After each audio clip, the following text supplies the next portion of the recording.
Hi, everyone. I've always represented the common American man and woman as a member of the House of Representatives, which is why I've always been despised in Washington, D.C., and just never fit in. Americans are used by the political industrial complex of both political parties, election cycle after election cycle, in order to elect whichever side can convince Americans to hate the other side more. And the results are always the same. No matter which way the political pendulum swings, Republican or Democrat, nothing ever gets better for the common American man or woman. The debt goes higher, corporate and global interests remain Washington's sweethearts, American jobs continue to be replaced, whether it's by illegal labor or legal labor by visas or just shipped overseas. Small businesses continue to be swallowed by big corporations. Americans' hard-earned tax dollars always fund foreign wars, foreign aid, and foreign interest, and the spending power of the dollar continues to decline. The average American family can no longer survive on a single breadwinner's income, as both parents have to work in order to simply survive. And today, many in my children's generation feel hopeless for their future and don't think they will ever realize the American dream. And that breaks my heart. I ran for Congress in 2020 and have fought every single day believing that Make America Great Again meant America first. I have one of the most conservative voting records in Congress, defending the First Amendment, Second Amendment, unborn babies because I believe God creates life at conception, and I love to fight for the little guy.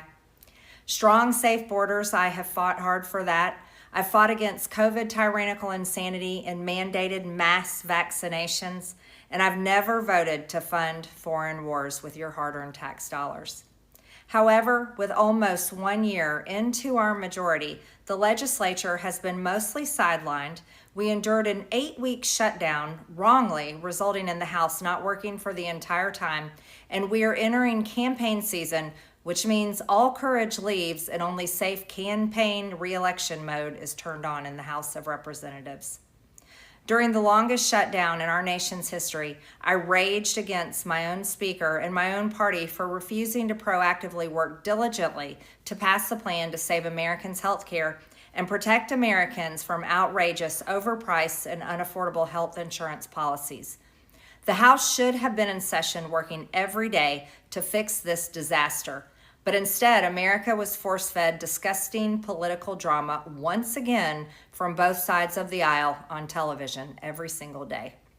My bills, which reflect many of President Trump's executive orders, like calling for a new census counting Americans only to draw new districts, making English the official language of the U.S., making it a felony to medically trans a minor, and other bills like eliminating capital gains taxes on the sale of your primary home and eliminating H-1B visas just sit. They all sit collecting dust.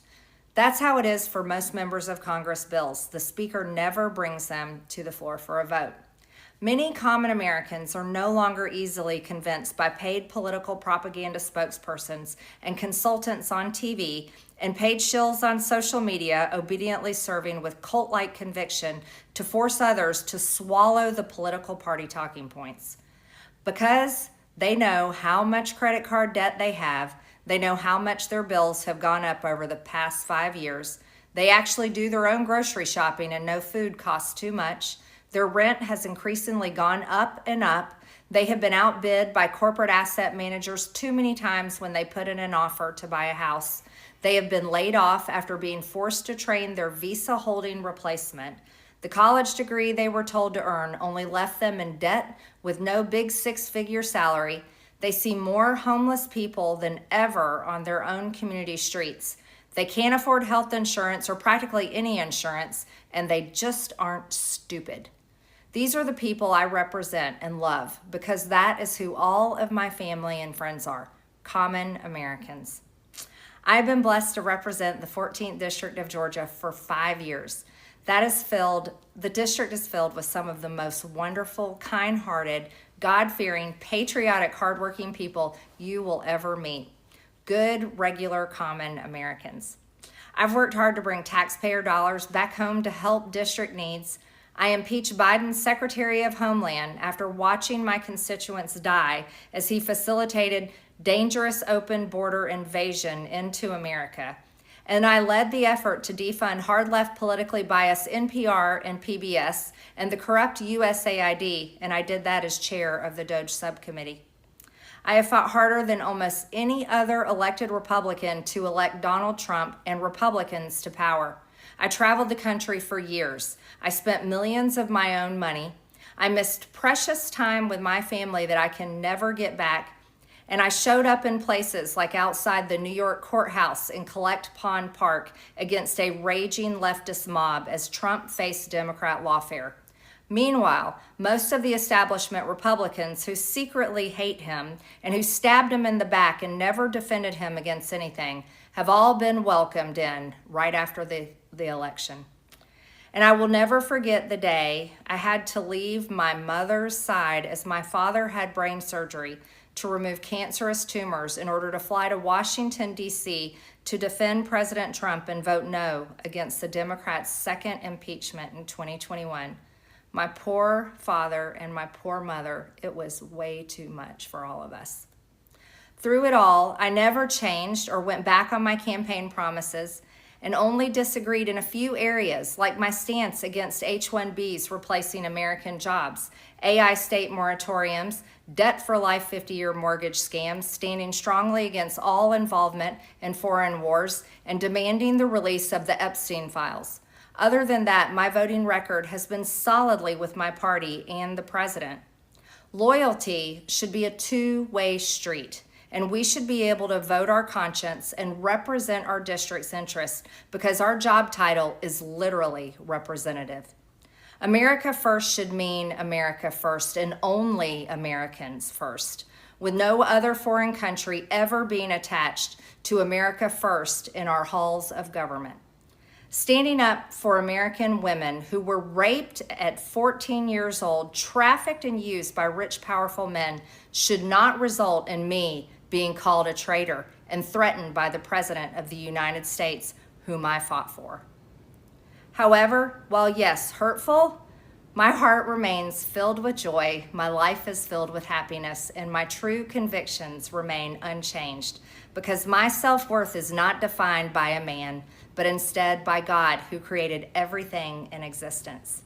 You see, I have never valued power, titles, or attention in spite of all the wrong assumptions about me.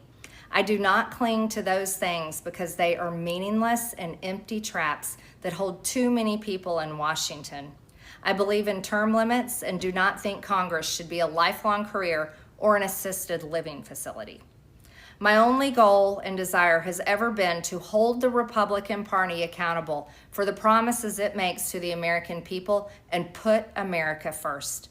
And I have fought against Democrats' damaging policies like the Green New Deal, wide open, deadly, unsafe border policies, and the trans agenda on children and against women. With that has brought years of non-stop, never-ending personal attacks, death threats, lawfare, ridiculous slander and lies about me that most people could never withstand even for a single day. It has been unfair and wrong, not only to me, but especially to my family, but it's been wrong to my district as well. I have too much self-respect and dignity. I love my family way too much, and I do not want my sweet district to have to endure a hurtful and hateful primary against me by the president that we all fought for, only to fight and win my election while Republicans will likely lose the midterms, and in turn be expected to defend the president against impeachment after he hatefully dumped tens of millions of dollars against me and tried to destroy me. It's all so absurd and completely unserious. I refuse to be a battered wife, hoping it all goes away and gets better. If I am cast aside by the president and the MAGA political machine and replaced by neocons, big pharma, big tech, military-industrial war complex, foreign leaders, and the elite donor class that can never ever relate to real Americans, then many common Americans have been cast aside and replaced as well. There is no plan to save the world or a 4D chess game being played. When common American people realize and understand that the political industrial complex of both parties is ripping this country apart, that not one elected leader like me is able to stop Washington's machine from gradually destroying our country. And instead, the reality is that they, common Americans, the people, possess the real power over Washington, then I'll be here by their side to rebuild it. Until then, I'm going back to the people that I love, to live my life to the fullest as I always have, and I look forward to a new path ahead. I'll be resigning from office with my last day being January 5th, 2026, and I look forward to seeing many of you again sometime in the future. May God bless you all, and may God bless America.